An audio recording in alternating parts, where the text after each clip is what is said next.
खेल खेल में किस तरह से खेल होता है, आज उस खेल के पीछे की कहानी आपको बताऊंगा। एक रियल स्टोरी, सच्ची कहानी। गोल्फ का टूर्नामेंट हो रहा था, गोल्फ खेला जा रहा था और गोल्फ देखने के लिए अमेरिका के राष्ट्रपति डोनाल्ड ट्रंप गए हुए थे और गोल्फ टूर्नामेंट के बीच में ही उनकी मुलाकात एक एक्ट्रेस से हो जाती है, एक अदाकारा से होती है। उस वक्त डोनाल्ड ट्रंप जो हैं, डोनाल्ड ट्रंप की उम्र 60 साल थी, 60 इयर्स, और वो जो अदाकारा थी उसकी एज 27 ईयर थी, 27 साल। बातों ही बातों में दोनों के बीच बहुत अच्छी बाउंडिंग हो जाती है।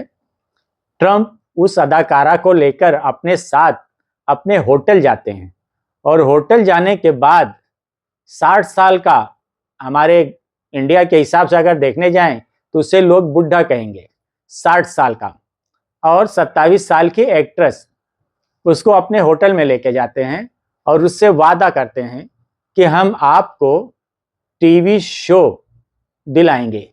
टीवी शो दिलाने का वादा करके और उस 27 साल की लड़की के साथ वो जिनसी इस्तेहसाल करते हैं और ये मामला अमेरिका की अदालत में पहुंचता है। और अमेरिका की जो निचली अदालत है उसके अंदर ये ट्रायल जो है चलता है और जो निचली अदालत होती है वो इस केस के ऊपर इनको मुजरिम करार देती है। ये केस की कहानी इस तरह से है कि जब ये फर्स्ट टाइम अमेरिका का इलेक्शन लड़ने वाले थे, सदारती इलेक्शन, प्रेसिडेंट का इलेक्शन, तो इलेक्शन से पहले इन्होंने इस मामले को दबाने के लिए कि ये मामला दब जाए और सुर्खियों में ना आए, इसलिए हश मनी जो है इन्होंने दिया था इस केस को दबाने के लिए। वो 1 करोड़ से ज्यादा की रकम थी, लेकिन ये मामला अमेरिका की अदालत में पहुंच गया और अमेरिका की अदालत में पहुंचने के बाद हश मनी केस चालू हुआ। और वो केस चालू होने के बाद अमेरिका की जो निचली अदालत है उस अदालत ने ट्रंप को मुजरिम करार दिया। ट्रंप की जो वकीलों की जो टीम थी उस टीम ने उस केस को ऊपरी अदालत में चैलेंज किया, लेकिन ऊपरी अदालत के जो जज थे जॉन मर्चन, उन्होंने भी जो निचली अदालत का फैसला था उस फैसले को बरकरार रखा और बरकरार रखते हुए उस केस का जो है हश मनी ट्रायल चालू किया। और वो ट्रायल चालू करने के बाद अभी 10 जनवरी को उस पर जज का डिसीजन आने वाला है, जॉन मर्चन का। और वो डिसीजन आने के बाद अमेरिका की हिस्ट्री में फर्स्ट टाइम ऐसा होगा कि कोई अमेरिका का प्रेसिडेंट, उसका जो सदर है, उसको फर्स्ट टाइम जो है मुजरिम करार दिया गया और एक सजा याफ्ता सदर प्रेसिडेंट अमेरिका का 20 तारीख को हलफ लेगा। अभी जो ऊपरी अदालत है और उसके जो जज हैं जॉन मर्चन, ये जो है जो फैसला सुनाएंगे, इनकी वकीलों की टीम जाहिर सी बात है कि उसको सुप्रीम कोर्ट में चैलेंज करेगी और ये मामला और अभी आगे जाएगा। लेकिन यहाँ पे जो सीखने वाली और बताने वाली बात है वो ये है कि अमेरिका दुनिया का सबसे जूना, सबसे कदीम, सबसे पुराना, सबसे ओल्ड डेमोक्रेटिक देश है, लोकतांत्रिक देश है, जमहूरी देश है और दुनिया की सबसे कदीम जमहूरियत और लोकतंत्र अमेरिका को कहा जाता है। वहाँ की जो अदालतें हैं उनका जो फैसला है एक लोकतंत्र देश के लिए बहुत ही अहम है और मिसाली है, इसलिए कि अमेरिका का सदर, जो कि पहले सदर रह चुका है और अभी वापस 20 तारीख को सदर का हलफ लेने वाला है और उसके खिलाफ वहां का जज फैसला दे रहा है, सजा सुना रहा है, उसको आप ध्यान में रखिए।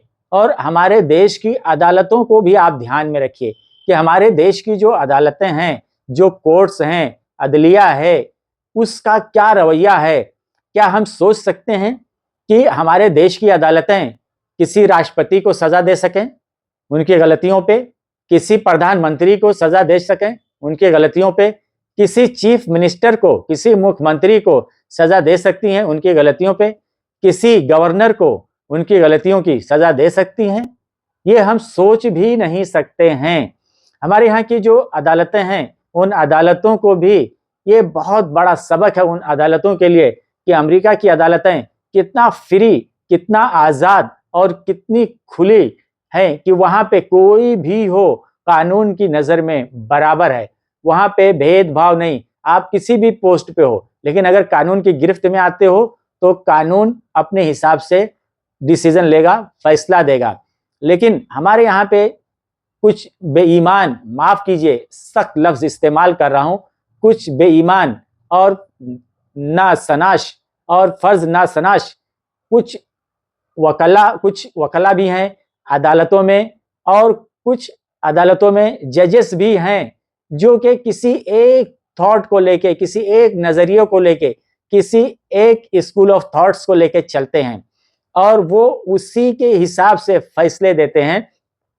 और वहां पे आप देखेंगे जानिबदारी बिल्कुल साफ साफ नजर आती है। इस तरह के बहुत सारे एग्जाम्पल दिए जा सकते हैं, लेकिन यहाँ पे मैं एग्जाम्पल आपको नहीं दे दूंगा। आपको मैं सिर्फ इतना ही बताऊंगा कि एक तरफ अमेरिका की अदालत को आप रखिए और एक तरफ हमारे देश की अदालतों को रखिए, और आप दोनों का कंपैरिजन कीजिए, मुआवजा कीजिए कि दोनों हुकूमतों की, दोनों मुल्कों की जो अदालतें हैं वो कितना आज़ादी के साथ और कितना फेयर तरीके से और कितना ईमानदारी से और कितना सही डिसीजन लेती हैं।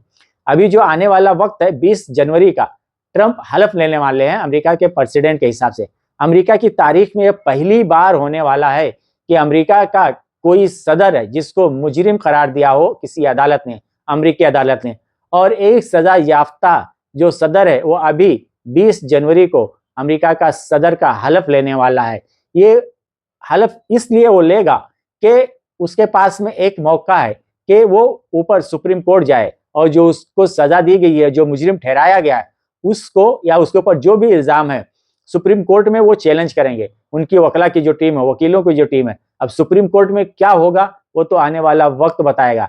लेकिन अदालती जो निज़ाम है उस निज़ाम में ये एग्जाम्पल बहुत बड़ा एक सेट करता है, एक लाइन सेट करता है कि किस तरह से अमेरिका की अदालतें किस तरह से बड़े बड़े ओहदे पे रहने वाले के लिए भी बराबर हैं। एक छोटा हो या बड़ा हो, वहाँ पे भेदभाव नहीं है।